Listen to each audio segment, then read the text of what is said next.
Let me ask you a question. What is the best possible US men's national team starting 11 right now? What would be their identity? What would be the right tactical approach? Today I'm going to pretend that I am Mauricio Pochettino, but taller and better looking. With that, we will discuss the best starting 11 and tactics for the current US men's national team. Essentially, we're going to be playing one of my favorite video games of all time, Football Manager. Hello. If you're new here, I'm Filippo and welcome to Tactical Manager TV. Now, before we start, there are a few things that I must explain. Okay, so we are going to do the best starting 11 and tactics for this US men's national team. And keep in mind that this does not take into account entirely the personality of each player. So if one of them is a troublemaker or an asshole, we don't really know about it. How each player behaves in camp, I don't know.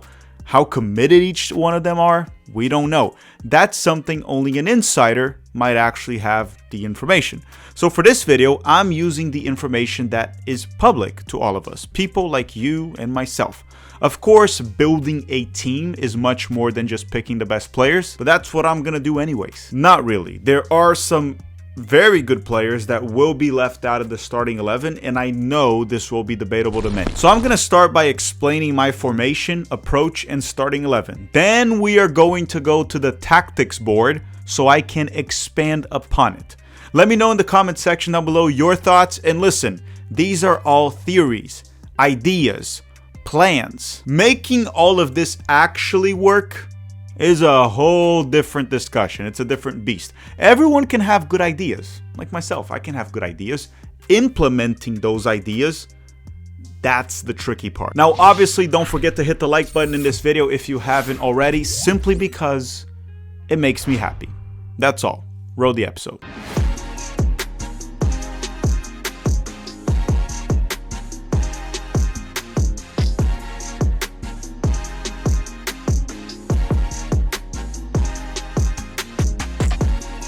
Alright, so before I go through my starting 11 tactics, what am I thinking, how do I want this team to play, let me talk about one thing about the US men's national team specifically. If you go back to 1994 and then talk about from that year all the way to like 2015, 2016, the US men's national team had a clear identity. They were underdogs, they would defend for their lives and try to pull upsets, counterattack very well. There was a grit, a fight in them because there was a clear identity with that team. Now, the current generation, clearly in terms of talent, this generation's better. So we're kind of caught in between some level where we are better than that, so we could try to outplay our opponents, but we're actually not good enough to do so. So we lost our identity. We don't have that old school identity that we used to have, but we're also not good enough to play the way we want to. So what am I trying to say here? Maybe, even though we're better than we used to be, just maybe, if we want to get the right results, we should go back to how we used to play. Maybe not that ugly, we can do a little bit better, but you'll get the point.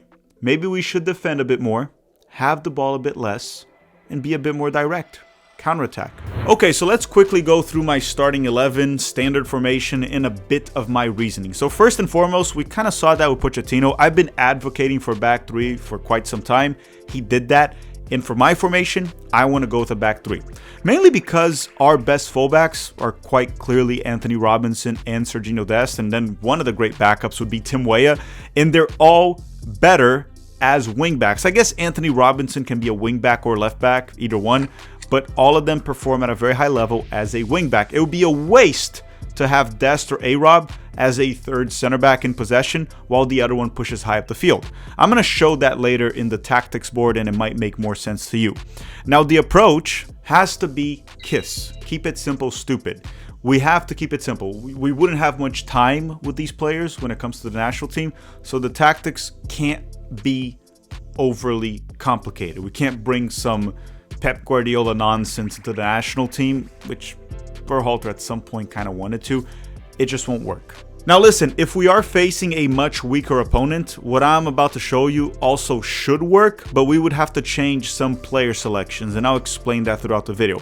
Because my goal here is towards the World Cup, where we will play teams that are on par with the United States, or probably better. There are a lot of teams in the World Cup that are better than us.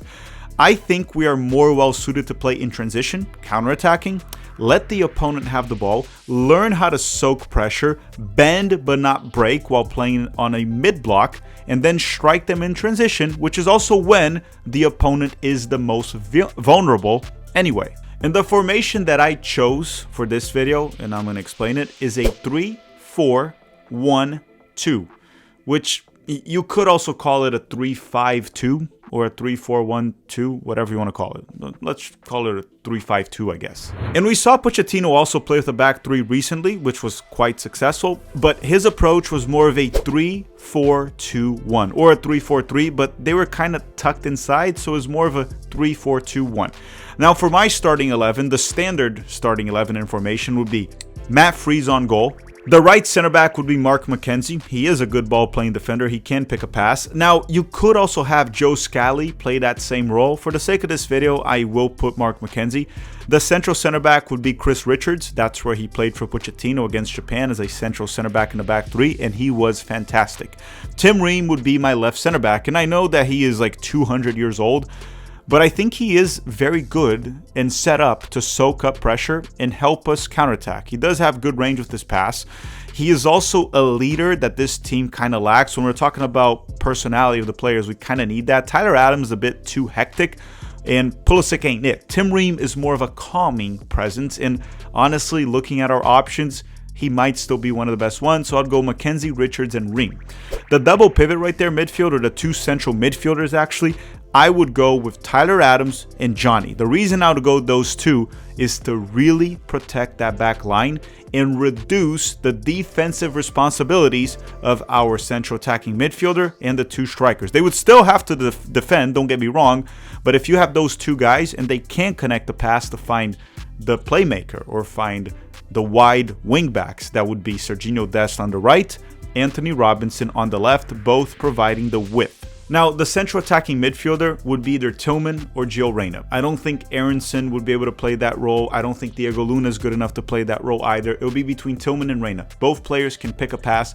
Both players are very dangerous in transition, not really because of their speed or anything, but because they can find the right pass.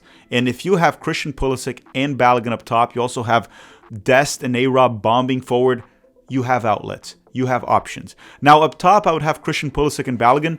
Balogun is more goal dangerous. He makes those runs in between the lines, and you can send the ball over the top. You can put a through ball.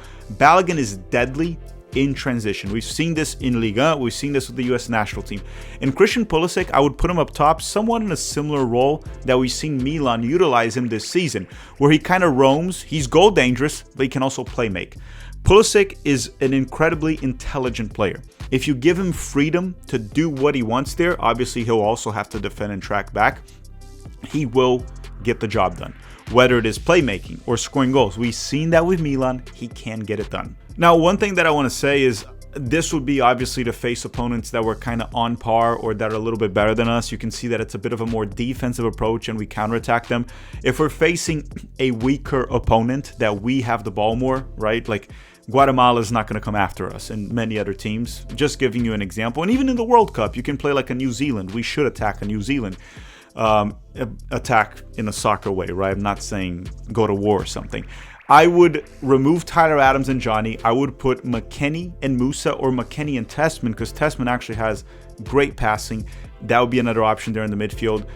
Everything else, I'd probably also replace Balogun with Pepe because since we'll probably be facing a low block, I think Pepe is better than Balogun when facing a low block. But besides that, I would keep most of the starting 11. Maybe you could put Scally for McKenzie. But like I said, just because it looks defensive, you can still play attacking soccer. A formation is just a formation. It's more about the player selections if you're going to face a weaker opponent. But again, I'm talking about the World Cup. I don't think there's a team in the World Cup that we will face besides maybe one game in the group stage where we will be clearly the favorites. Outside of that, it will either be very balanced or we might even be the slight underdogs. All right, now make sure to drop a like in this video if you haven't already. And why don't we go to the tactics board so I can further explain everything that I just yapped. Okay, so what you're seeing on screen right now is not really my starting 11. I just want to show a little bit of what we saw during the Berhalter era, even in the beginning with Pochettino and up to now when we played a 4-3-3 or a 4-2-3-1, whatever you want to call it. But and even the player selections kind of ignore it. I just picked random U.S. men's national team players that we've seen. I picked Joe Scally over Dest because that was what we saw in the Copa America, for example, because Serginho Dest wasn't available. But the reason I want to show this formation is more to explain to you why exactly I want to go directly with a back three. Because, for example, Berhalter would go with a 4-3-3 or 4-2-3-1, but in possession, we would have a back three. So, for example, he has this standard 4-2-3-1 or 4-3-3. When we would have the ball, we would have A-Rob push high up the field. Pulisic would tuck inside a bit. A-Rob would provide the width on the left. Tim Ream would drift. Richards, Joe Scally, and we would have like a back three. Again, ignore the player selection. Okay, I just picked random players for the sake of this video. What this does, it becomes a little asymmetric. For starters, you do overload the left side of the field much more. And essentially what you have is one of your fullbacks just becomes a center back. He doesn't really push high up the field. He just stays back. And this is more or less what we had in multiple instances. Even under Pochettino, many times he would do that, where we play a 4-2-3-1 or 4-3-3, and one of the fullbacks would stay. Like, for example, during the Gold Cup, Barfston would push high up the field on the left, kind of like where you're looking here, replace Robinson with Arfston. And Alex Freeman would stay super deep. Like he would stay back essentially as a right center back.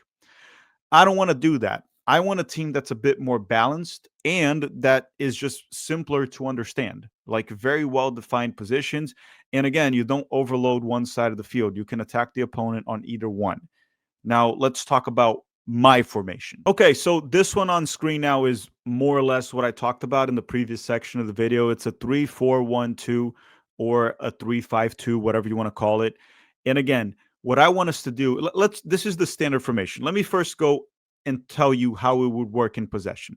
So in possession, Christian Pulisic would have freedom to roam anywhere. So him and Tillman, when we have the ball, or Gio Reyna, they can just roam. Same thing with Balogun up top. Balogun needs to have the freedom to roam one way or another so these players can actually pick a pass and find him. In terms of width, sure, Pulisic, Tillman, Gio, they can provide it. They can go wide if they want to. That's not the goal here. Anthony Robinson and Dest can provide the width. If we have the ball in possession, we would look something like this, almost like a 3-2-4-1 if we were in possession, right? And again, I want this team to play in transition. So I want us to be quick, have a lot of verticality, and attack and strike fast. When the opponent is the most disorganized in terms of their defense is when they lose the ball. Now, of course, there will be situations where we have the ball, right? And when we do so, we have these players that can do the job. Now, you may be saying Johnny and Adams, that is soccer terrorism. To a certain extent, it is. But essentially, their job, and they are good enough on the ball to make this happen. They just have to find players like Christian Pulisic, Tillman, or Gio, or if they find it out wide, Dest and A-Rob, they can find them in positions to find a cross. If they whip in a cross, you have Pulisic crashing the box. Balogun's already there. Also, keep in mind, all three of the center backs in this system, they can play on the ball, right? Chris Richards, McKenzie, Ream, they're all ball-playing defenders, right? This is not Walker Zimmerman. This is not Miles Robinson. These players themselves can pick a pass. Now, mind you, we need to talk about the defensive approach of this team. We have a back three, so obviously these three will be back here. Johnny and Tyler will be the two protecting the back line. In this formation, A-Rob and Dest have to drop very deep. It's almost a back five when we have the ball, but I don't want A-Rob and Dest to line up with the center backs. If you want to strike the opponent in transition, you need those wide players that provide the width to be a little bit ahead. So if we recover possession, one of them, or both, it could be both, one of them can bomb forward and they will be 10, 15 yards ahead of what they were. So it could look like a back five. I just don't want them super deep. I also want us to sit more or less in a mid block. Now here, the midfield, you have Tillman, Johnny, and Adams, essentially making a triangle. If the opponent gets the ball in between these players, right in between the triangle that Johnny, Tyler, and Gio are having, it's not Richard's job to step in.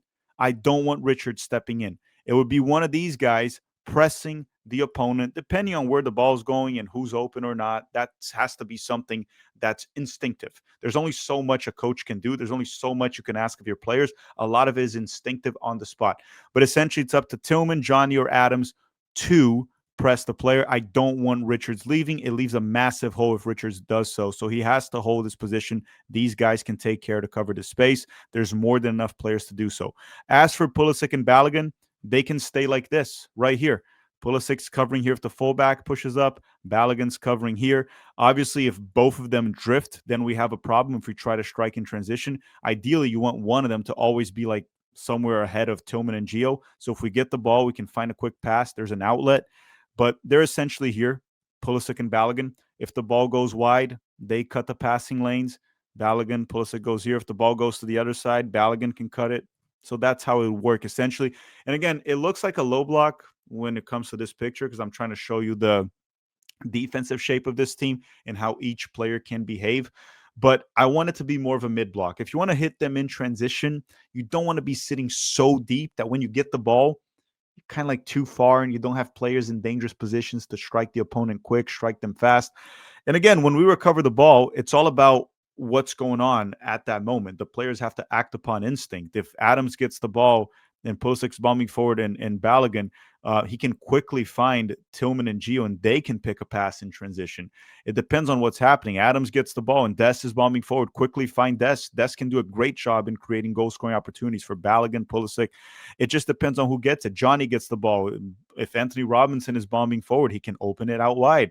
He can find quickly Tillman and Gio, right? They can also try to go long. That's going to be up to the players.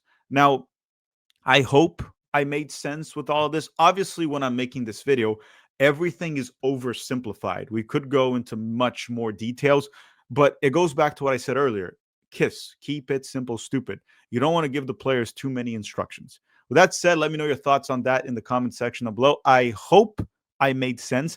And just one thing I want to show you again, when I was talking about if we were facing a weaker opponent and we had the ball, like I told you, I would just replace Johnny and Tyler with McKennie and Tessman probably.